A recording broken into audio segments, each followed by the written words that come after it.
دوستو فیصل اجمی بہت خوبصورت لب و لہجے کے شاعر ہیں۔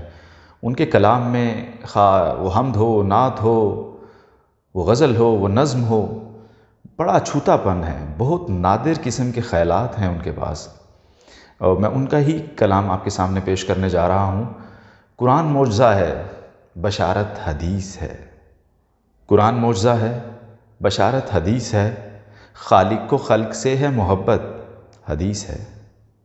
ہمسائے کے حقوق ادا ہونے چاہیے، دکھ سکھ میں ہونی چاہیے شرکت حدیث ہے۔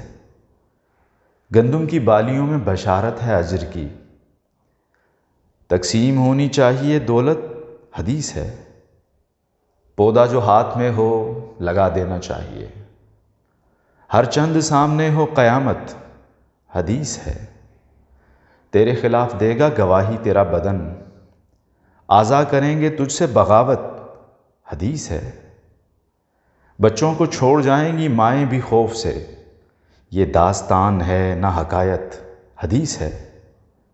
جانا کہاں ہے مجھ کو، روانہ ہوں کس طرف، میں بے خبر ہوں میری ضرورت حدیث ہے۔ توبہ کا در کھلا ہے گناہ گار کے لیے، لگتا ہے یہ تو میری ہی بابت حدیث ہے۔ قرآن معجزہ ہے، بشارت حدیث ہے، خالق کو خلق سے ہے محبت حدیث ہے۔